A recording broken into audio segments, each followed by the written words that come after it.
सो बेटा हमने मोशन कर लिया, अब हमें जो है वो फोर्स करना है।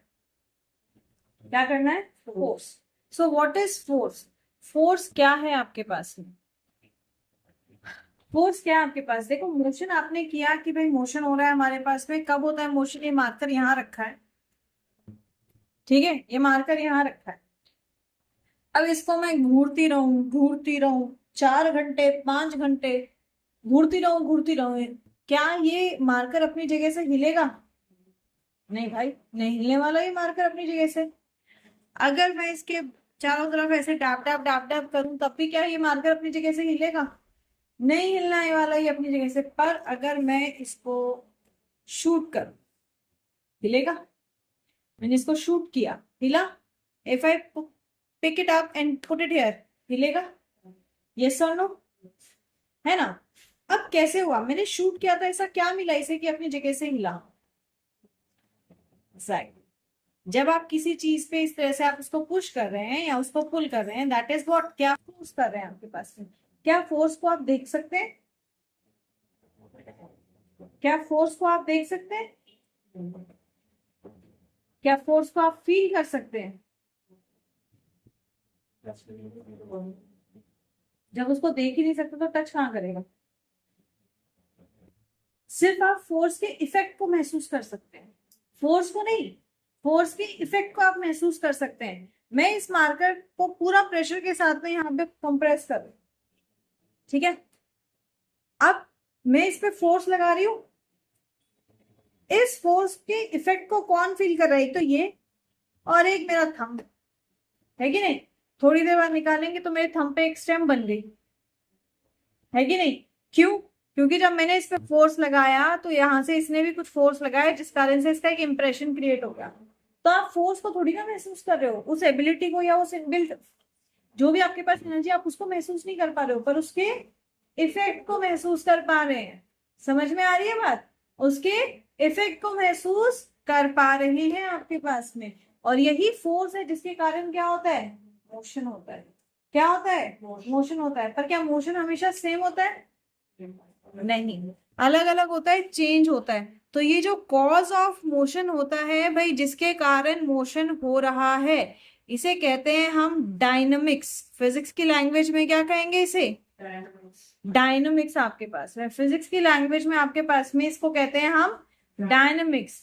ये क्या है आपके पास में? एक ऐसी physical quantity, it is that physical quantity, that physical quantity which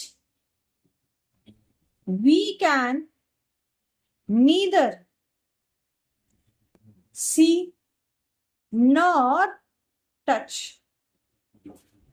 ना ही आप देख सकते हो ना ही टच कर सकते हो। अगर आप इसको कंप्रेस कर रहे हो, आप इस पे एक फोर्स लगा रहे हो, आप इसको प्रेस कर रहे हो, आप अपने मार्कर को देख सकते हो, पर मार्कर में जो एनर्जी वो इंप्रेशन क्रिएट कर रही है, आप उस इंप्रेशन को नहीं देख पाएंगे, राइट? आप उस इंप्रेशन को नहीं देख पाएंगे आपके पास में। क्यों? क्योंकि वो क्या होता है? वो होता है आपके पास में फोर्स। यस और no? That is force and it is dynamic. आपके पास क्या है? ये आपके पास में डायनामिक है आपके पास में, मतलब अलग अलग रहेगा आपके पास। क्या रहेगा? अलग अलग रहेगा आपके पास, हमेशा जो है वो सेम नहीं रहेगा। डायनेमिक इज डिफरेंट रहेगा आपके पास में। कैसे? समझो, जैसे एक मार्कर था, अभी हमने एक मार्कर को किया, मैंने उसको हल्का सा हिट किया, मार्कर ने अपनी पोजीशन चेंज कर ली। If I hit with the same amount to this, मैंने अगर इसको सेम अमाउंट से जो है वो हिट किया, ये खाली पड़ी है, अगर मैंने हिट किया, क्या मेरी बॉटल हिली है? मैं हिट कर रही हूँ जोर से, तब मेरी बॉटल हिल रही है आपके पास में। मतलब changing with respect to object जिसमें मोशन करना है आपने, जो आपका कॉज है वो चेंज होता रहता है आपके पास में। आ रही बात समझ में? जो कॉज होगा वो चेंज हो जाएगा। ऐसे जैसे अगर मैं इसको रख दूं, अब इसको मैं अगर जिस जिस फोर्स से मैंने इस मार्कर की बॉटल को हिट किया उससे भी करूंगी तो भी नहीं होने वाला, तो भी ये अपनी पोजीशन से चेंज नहीं होने वाला। क्यों? इसका जो अपना खुद का बॉडी वेट है, खुद का बॉडी मास है, वो क्या हो रहा है आपके पास में? चेंज हो रहा है। क्या हो रहा है? चेंज हो रहा है। इसीलिए इस फिजिकल क्वांटिटी को हमने, फोर्स को हमने क्या कहा, डायनेमिक। क्या कहा, डायनेमिक। आपके पास में समझ में आ रही है बात। तो हम फोर्स को महसूस नहीं कर सकते, हम फोर्स को देख नहीं सकते हमारे पास में, बट हम उसके इफेक्ट को पहचान सकते हैं। हम क्या कर सकते हैं, we can notice its effect. जिस भी ऑब्जेक्ट पे फोर्स लग रहा है, आप उस ऑब्जेक्ट पे जो फोर्स लग रहा है उसके इफेक्ट को नोटिस कर सकते हैं आपके पास। जैसे सबसे पहली चीज, भाई ये हमारा ऑब्जेक्ट रेस्ट पे है, ये मार्कर मेरा रेस्ट पे है कि नहीं। अगर इस पे कुछ भी फोर्स नहीं एक्ट करेगा, ये ऐसे ही रहेगा, चाहे 4 घंटे हो, 5 घंटे हो, 20 घंटे हो, या 20 साल हो, मैं बंद करके चली जाऊंगी ये जगह, ये ऐसे का ऐसा ही रहेगा आपके पास में। वो भूकंप आ गई तब बात अलग है, अंटिल अनलेस क्या रहेगा, ऐसा ही रहेगा। But if I apply a force on it, इसकी पोजीशन चेंज हो जाती है, हाँ या ना। तो सिंपल सी बात, आप पहले भी पढ़ चुके हैं भाई आपके पास में, कि फोर्स का सबसे सिंपल इफेक्ट क्या है आपके पास, it can move an a stationary object, it can move a stationary object. भाई फोर्स आपके पास में एक स्टेशनरी ऑब्जेक्ट को मूव कर सकता है। फोर्स आपके पास में एक स्टेशनरी ऑब्जेक्ट को मूव कर सकता है। जैसे आपके पास में एक फुटबॉलर है, किक्स द फुटबॉल फॉरवर्ड। जब तक वो फुटबॉल को किक नहीं करेगा, क्या फुटबॉल अपनी मर्जी से रोल करती हुई जाएगी, नहीं जाएगी, वो वहीं की वहीं पड़ी रहेगी आपके पास, है कि नहीं। ऐसे ही ये तो हो गया आपके पास स्टेशनरी ऑब्जेक्ट को। दूसरा क्या है, अगर कोई चीज ऑलरेडी मोशन में है, कोई चीज ऑलरेडी मोशन में है आपके पास में, भाई इधर से ये मोशन में आ रहा है, ठीक है, इधर से क्या हुआ, ये मोशन में आ रहा है आपके पास में, तो force can stop this. Force क्या कर सकता है, इसको स्टॉप कर सकता है। मैंने फोर्स लगाया, वो रुक गया, नहीं लगाती तो वो ऐसे ही रोल होता रहता आपके पास में, ऐसे ही रोल होता रहेगा। अगर आपको इसको रोकना है तो क्या लगाओ, इस पे आप एक फोर्स लगा दो, ये स्टॉप हो जाएगा आपके पास में, right. So it can stop a moving object. Force क्या कर सकता है, it can stop a moving object. भाई फोर्स हमारा एक मूविंग ऑब्जेक्ट को स्टॉप कर सकता है, फोर्स हमारा एक मूविंग ऑब्जेक्ट को स्टॉप कर सकता है। द सेम केस आपके पास ऑब्जेक्ट मूव कर रहा है, ऑब्जेक्ट मूव कर रहा है, अब ये बड़ा धीरे मूव कर रहा है, मैंने कहा भाई थोड़ा तेज चल रहा है यार, क्या कर रहा है, थोड़ा तेज चल। तो फोर्स ने इसके स्पीड को क्या कर दिया, इंक्रीज कर दिया, फोर्स ने इसकी स्पीड को इंक्रीज कर दिया। एट द सेम टाइम देखो डायरेक्शन चेंज हो गई। तो फोर्स आपके पास में क्या कर सकता है, भाई स्टेशनरी को मूव कर सकता है, मूविंग को रोक सकता है आपके पास में, साथ ही it can change speed, it can change the speed of a moving object. भाई किसी मूविंग ऑब्जेक्ट की स्पीड को चेंज कर सकता है, and at the same time direction को भी चेंज कर सकता है। It can change the direction of moving object.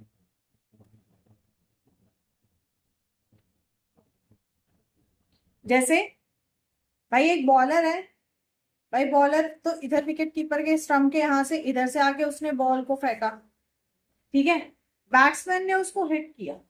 अब बैट्समैन ने हिट किया, कुछ भी करा, टुक भी करा, तो भी बॉल यहाँ आके रुक गई। हिट करा पवेलियन के बाहर चली गई, अगर अच्छा वाला तेज वाला हिट किया, या बैक शॉट मार दिया, या फ्लिप मार दिया, आपके पास डायरेक्शन चेंज हो गया ना, ऑब्वियसली डायरेक्शन चेंज हो गया, स्पीड भी क्या हो जाता है आपके पास में, चेंज हो जाता है आपके पास में। समझ में आ गई बात। तो फोर्स के इफेक्ट को आप चेक कर सकते हैं कैसे, इन सारी चीजों से। एक और इफेक्ट आपके पास में आता है, it can change the shape and size of an object. Force क्या कर सकता है, फोर्स किसी भी ऑब्जेक्ट की शेप और साइज को चेंज कर सकता है। फोर्स क्या कर सकता है, किसी भी ऑब्जेक्ट की शेप और साइज को चेंज कर सकता है आपके पास में। कैसे, समझो इसको। सिंपल तो है, मम्मी रोटी बनाती है, देखा है। शी टेक अ गोल गोल गेम, बॉल लेती है, and then she rolls it down and flattens it on the that चकला, तो उसकी शेप चेंज हो गई, साइज भी चेंज हो गई। ऐसे ही देखो, ये आपके पास स्प्रिंग है भाई, इसकी साइज ये है, मान लो 2 सेंटीमीटर इसकी साइज है, क्या है इसकी, 2 सेंटीमीटर के आसपास ये साइज है। इफ आई कंप्रेस इट, मैं इसकी साइज चेंज कर रही हूँ, मैंने इसको और छोटा कर दिया भाई। इफ आई स्ट्रेच इट, मैं इसकी साइज चेंज कर रही हूँ, ज्यादा बार बार करूंगी तो शेप भी चेंज रहेगी आपके पास में। तो फोर्स क्या कर सकता है आपके पास में, फोर्स किसी भी ऑब्जेक्ट की शेप या साइज को चेंज कर सकता है। फोर्स क्या कर सकता है, किसी भी ऑब्जेक्ट की शेप या साइज को चेंज कर सकता है।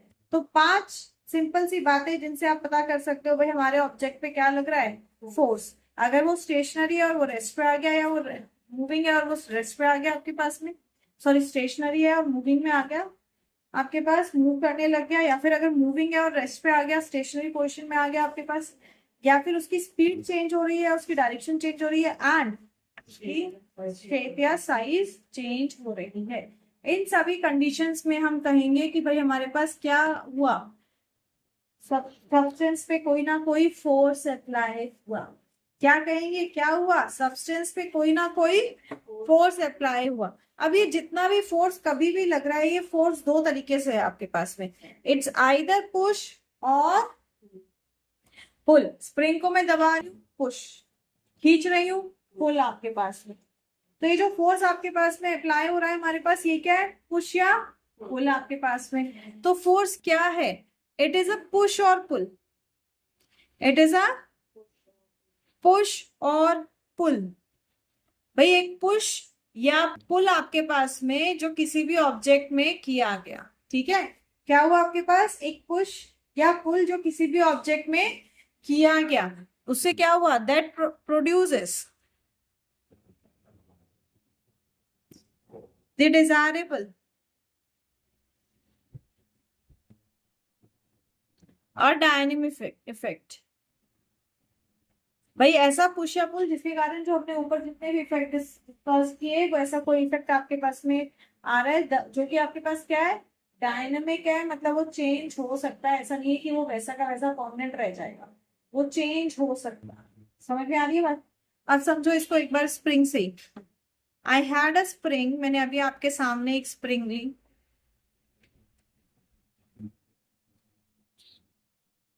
से this was the spring I took in front of you, ठीक है, this was the spring A B, ये मेरा स्प्रिंग था।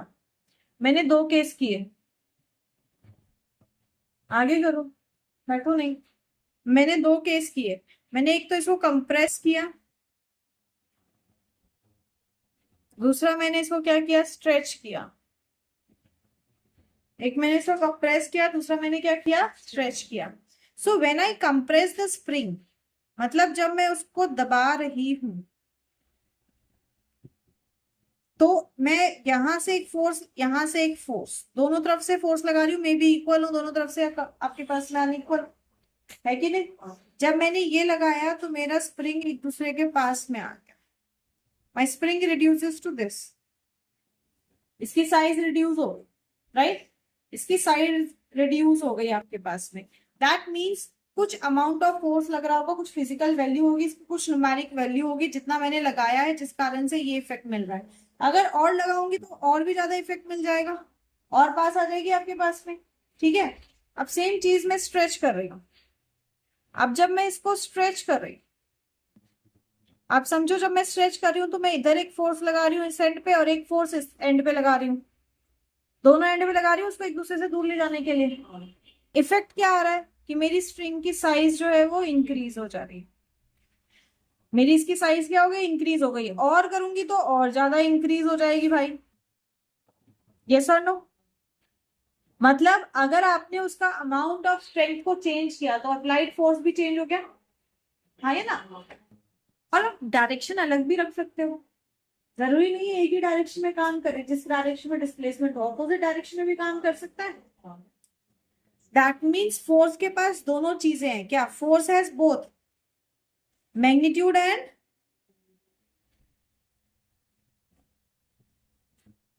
डायरेक्शन।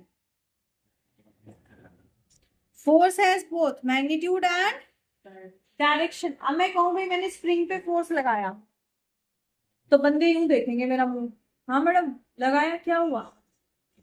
क्यों? अगर फोर्स इनवर्ड है तो स्प्रिंग कंप्रेस हो जाएगी, छोटी हो जाएगी। अगर फोर्स आउटवर्ड है तो स्प्रिंग लॉन्गेट हो जाएगी, है कि नहीं? दैट मीन्स फोर्स को डिफाइन करने के लिए हमें दो चीजें चाहिए। एक क्या? मैग्नीट्यूड, उसकी न्यूमेरिक वैल्यू भाई कितना लगा रहे हो। दूसरा हमें चाहिए उसकी डायरेक्शन। क्या चाहिए? डायरेक्शन। तो कोई भी चीज जिसका मैग्नीट्यूड और डायरेक्शन दोनों होते हैं वो कैसी क्वांटिटी होती है? स्केलर की वेक्टर, वेक्टर क्वांटिटी। अगर मैग्नीट्यूड और डायरेक्शन दोनों हैं जो उसकी वैल्यू को डिटरमाइन करते हैं तो वो है वेक्टर क्वांटिटी। पर अगर कोई चीज जो सिर्फ अपने मास से, सॉरी, जो किसी अपने एक सिर्फ मैग्नीट्यूड से पहचानी जाएगी तो वो क्या है? Scalar quantity. जैसे मैंने बोला भाई इस मार्कर की लेंथ कितनी है, अब बंदा इधर से इधर नापे तब भी उतनी लेंथ आएगी, उधर से इधर नापे तब भी उतनी लेंथ आएगी, ऐसे खड़ा करके नापेगा तब भी वही लेंथ आएगी, लिटाए के नापेगा तब भी वही लेंथ आएगी। तो क्या डायरेक्शन चेंज होते ही लेंथ पे कोई फर्क पड़ रहा है? नहीं पड़ रहा। पर यहाँ पे अगर मैं यहाँ पे भी 10 न्यूटन का फोर्स लगा रही हूँ और मैं इधर भी 10 न्यूटन का फोर्स लगा रही हूँ, मतलब मैग्नीट्यूड सेम है। अगर मैंने इधर 10 न्यूटन का फोर्स लगाया जो कि ऑपोजिट डायरेक्शन में जा रहा है, ये स्ट्रेच करेगा, इसकी साइज बढ़ जाएगी। पर यहीं पे कंप्रेस करने के लिए 10 न्यूटन का फोर्स लगाया तो वो एक दूसरे के पास आएगा, उसकी साइज घट जाएगी, है कि नहीं? तो डायरेक्शन चेंज करते ही अगर आप फोर्स का मैग्नीट्यूड सेम रख रहे हो, डायरेक्शन चेंज कर रहे हो, तब भी उसका जो इफेक्ट है वो चेंज हो रहा है, हाँ या ना? तो ये कैसी क्वांटिटी है? Vector quantity. कैसी क्वांटिटी आपके पास में? वेक्टर क्वांटिटी आपके पास। समझ में आई बात? पक्का? अब अगर मान लो आपके पास किसी एक ऑब्जेक्ट पे एक फोर्स नहीं लग रहा है, कई सारे फोर्स लग रहे हैं।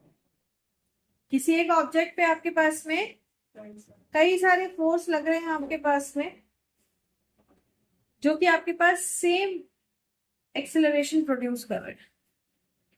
भाई एक डब्बा है, एक बड़ा सा बॉक्स है, मान लो 100 किलो का लकड़ी का बॉक्स रखा है।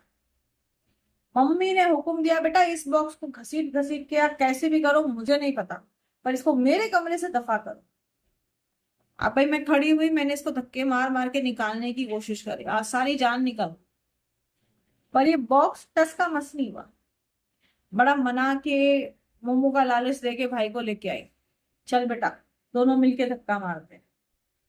भाई वो भी मान गया, मोमो खाऊंगा धक्के मार के, उसने भी मारा। अब थोड़ा सा हिला पर जा तो फिर भी नहीं रहा।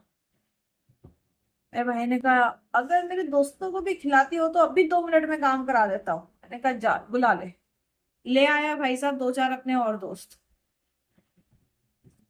और सब ने मिलके इसको धकेला। तो अब इसमें जो रिजल्टेंट फोर्स है वो रिजल्टेंट फोर्स क्या हो गया? इंक्रीज हो गया। और वो रिजल्टेंट फोर्स क्या होगा? मान लो ये F1 लगा रहा है, ये F2 लगा रहा है, ये F3 लगा रहा है और ये F4 लगा रहा है, तो रिजल्टेंट फोर्स क्या हो जाएगा? Sum of the forces acting simultaneously on it, F1 plus F2 plus F3 plus F4।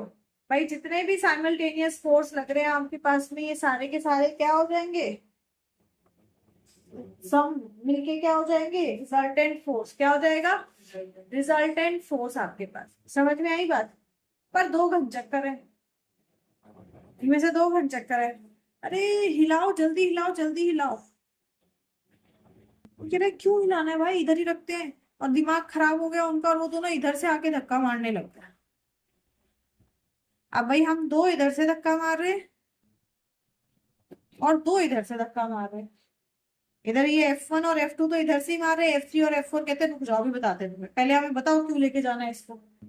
हम तो लेके नहीं जाएंगे तक तुम बताओगे नहीं, इधर से धक्का मार रहे हैं। तो भाई जितना हम धक्का मार रहे हैं उतना ही वो धक्का मार रहे हैं, जिस कारण से क्या हो रहा है? भाई ये तो टच से मस नहीं हो रहा है, ये अपनी जगह पे लगा हुआ है, राइट? मतलब इधर से जितना फोर्स आपके पास लग रहा है F, वही फोर्स इधर से लग रहा है, तभी तो ऐसी चीज हो रही होगी आपके पास में। यस और नो, कि दोनों टाइप्स साइड से कैसा फोर्स लग रहा है, एक जैसा फोर्स लग रहा है आपके पास में। तो जब ऐसे आपके पास में कंडीशन आती है उसे कहते हैं हम बैलेंस्ड फोर्स। क्या कहते हैं? Balanced force. मतलब F1 प्लस F2 किसके इक्वल आ गया? F3 plus F4। ये बैलेंस्ड फोर्स है, पर क्या ये फोर्स इक्वल भी होंगे? Only in magnitude, equal in magnitude only.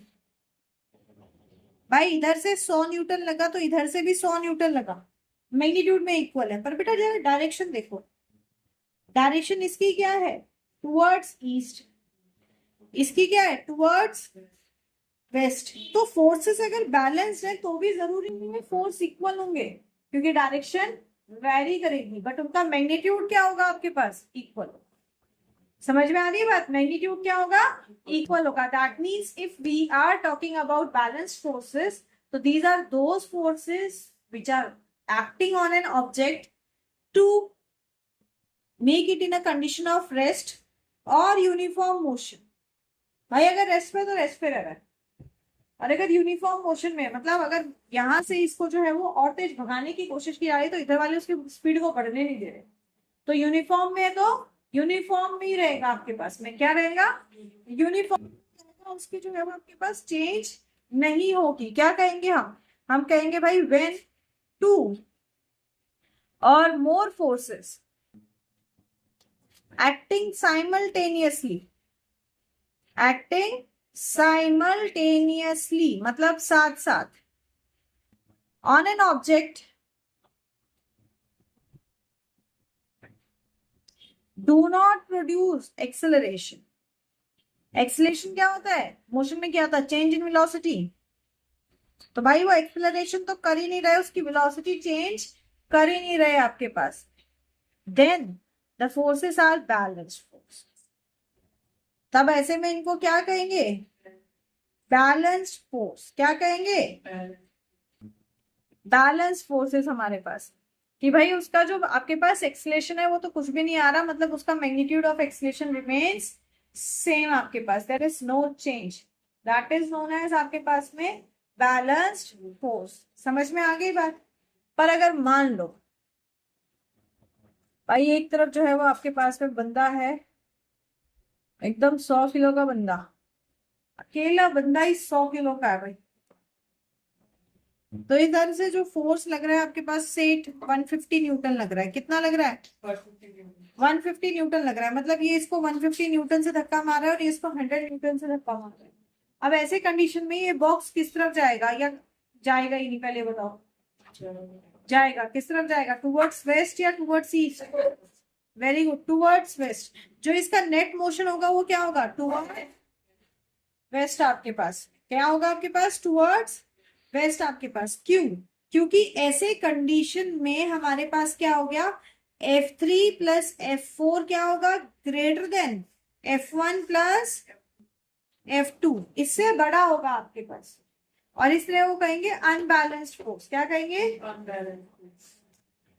So when two और more forces acting simultaneously on an object produce acceleration. क्या कर रहा है? एक्सेलरेशन को प्रोड्यूस कर रहा है। If this produces acceleration then the forces are unbalanced forces. ऐसे में फोर्सेस को क्या कहेंगे? Unbalanced forces. आगे बात समझ में? तो एक चीज ध्यान रखो कि जो बैलेंस्ड फोर्स है आपके पास में उसमें एक्सेलरेशन प्रोड्यूस नहीं होगा। शेप और साइज चेंज हो सकती है आपके पास में, शेप और साइज चेंज हो सकती है आपके पास में, पर आपके पास में एक्सेलरेशन नहीं होगा आपके पास। ठीक है? और जब शेप या साइज चेंज होती है आपके पास तो उसे कहते हैं हम deforming force. When a balanced force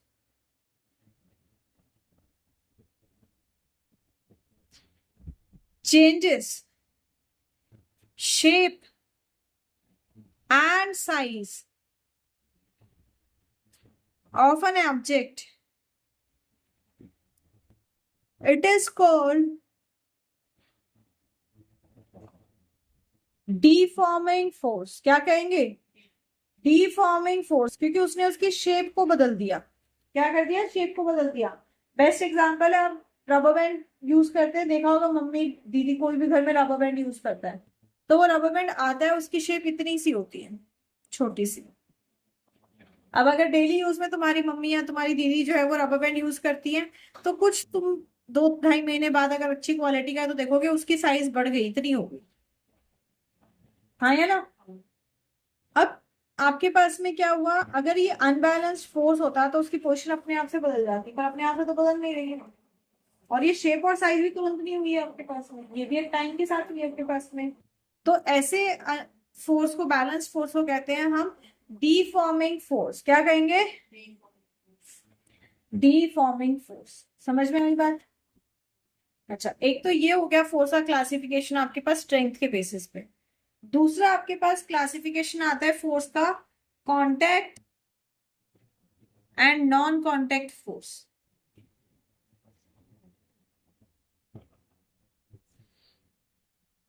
contact and non contact force आपके पास में। कांटेक्ट फोर्स क्या होता है भाई? कांटेक्ट फोर्स होता है आपके पास जो एक्ट करे जब एक ऑब्जेक्ट दूसरे के साथ कांटेक्ट में है तभी। इस पर एक ब्लॉक रखा हुआ है, ठीक है, इस पे एक ब्लॉक रखा हुआ है। अब ये ब्लॉक स्टेबल फ्लोर पे तभी फोर्स लगाएगा जब इस पे रखा हुआ है आपने तो एक नीचे की तरफ डाउनवर्ड फोर्स लगा है कि नहीं? हाँ है ना? और एक उस पे हमेशा अपवर्ड फोर्स लग रहा है आपके पास में। समझ में आ रही है बात? तो ये क्या है? Contact force. ये कब लगेगा आपके पास में? Force exerted by an object on another object only when they are in contact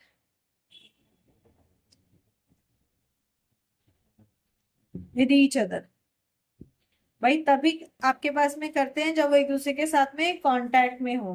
कब? जब वो एक दूसरे के साथ में कांटेक्ट में हो आपके पास में। समझ में आ रही है बात?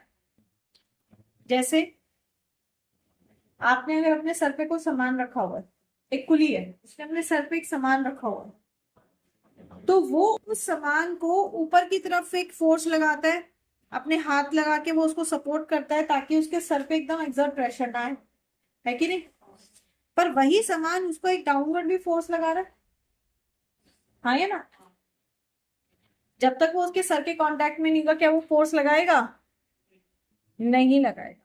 इस तरह का फोर्स क्या है? Contact force. क्या है आपके पास? कांटेक्ट फोर्स आपके पास। जब ये कांटेक्ट में आपके पास में, और ये जो फोर्स हमेशा अपवर्ड लग रहा है जो कि परपेंडिकुलर होता है सरफेस के साथ, क्या होता है? परपेंडिकुलर। अब ये लगेगा कब? ये तभी लगेगा जब कोई ऑब्जेक्ट कांटेक्ट में है। पहली चीज याद, ध्यान रखो, इसे कहते हैं नॉर्मल फोर्स। क्या कहते हैं? नॉर्मल फोर्स आपके पास। If contact forces between the bodies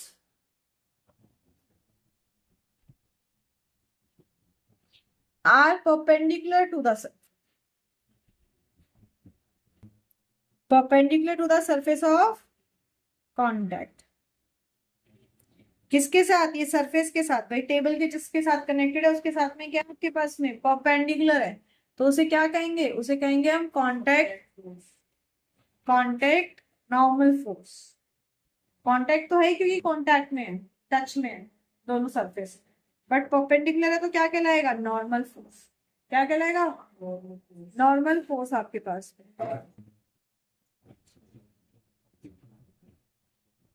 और जो सरफेस के साथ रगड़क खाने के कारण लग रहा है, जैसे आप ट्रॉली है,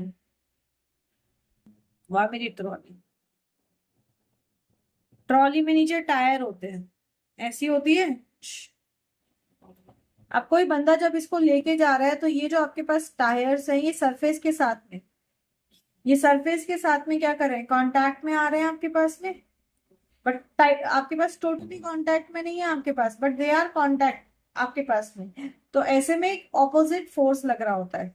मतलब आप आगे की तरफ ट्रॉली को मूव कर रहे हो तो आप फोर्स आगे की तरफ जा रहे हैं, पर इस टायर के कारण एक ऑपोजिट फोर्स लग रहा होता है इस सरफेस पे, जिसे कहते हैं फ्रिक्शनल फोर्स। अरे वाह, याद है, बहुत बढ़िया। इसे क्या कहते हैं? Frictional force. फ्रिक्शनल फोर्स क्या करता है? ओपोज करता है मोशन को। फ्रिक्शनल फोर्स क्या करेगा? ओपोज करेगा मोशन को।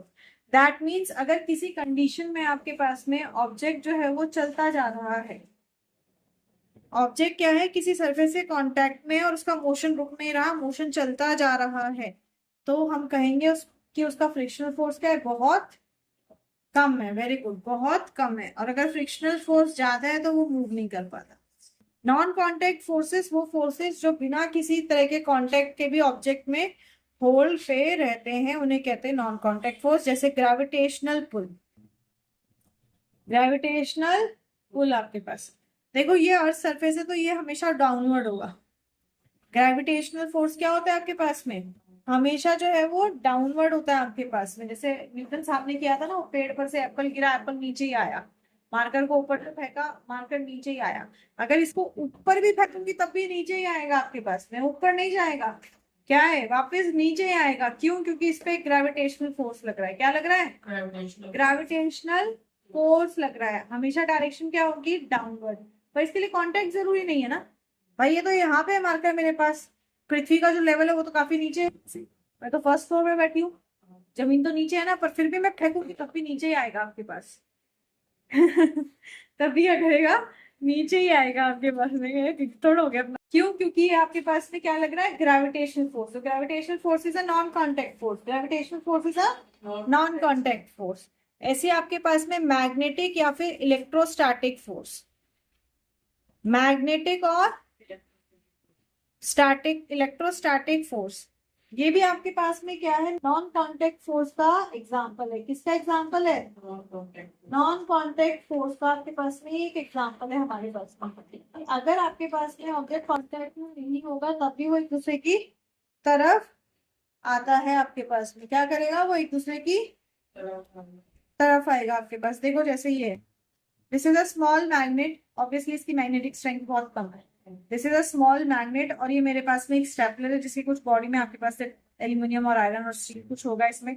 मतलब there will be some substance जो कि मैग्नेटिक प्रॉपर्टी रखता है। अब देखो जैसे मैं इसको मैग्नेट के पास लेके आ रही हूँ, जैसे मैं मैग्नेट के पास लेके आ रही हूँ तो एक पॉइंट पे आके ये मैग्नेट जो है वो खुद इस पे आके चिपकेगा, है ना। ये फोर्स अपने आप से लगा रहा है भाई उस पे, किसी ने इसको होल्ड करके नहीं चिपकाया। पर जैसे ही इसको आपने इसके कांटेक्ट में आएगा, इस पे जो है वो एक फोर्स लगने लग जाएगा आपके पास, वो अपने आप उसको होल्ड कर लेगा।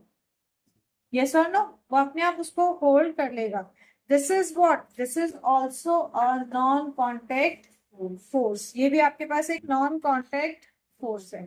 अपने आप होल्ड कर रहा है, देखो अपने आप होल्ड कर रहा है, उसमें कोई आपके पास में एक्स्ट्रा एडिशनल इफेक्ट नहीं डाला गया। इतना क्लियर है? चलो जी सरकार, कल करेंगे गैलीलियो के एक्सपेरिमेंट से। आज के लिए इतना ही था।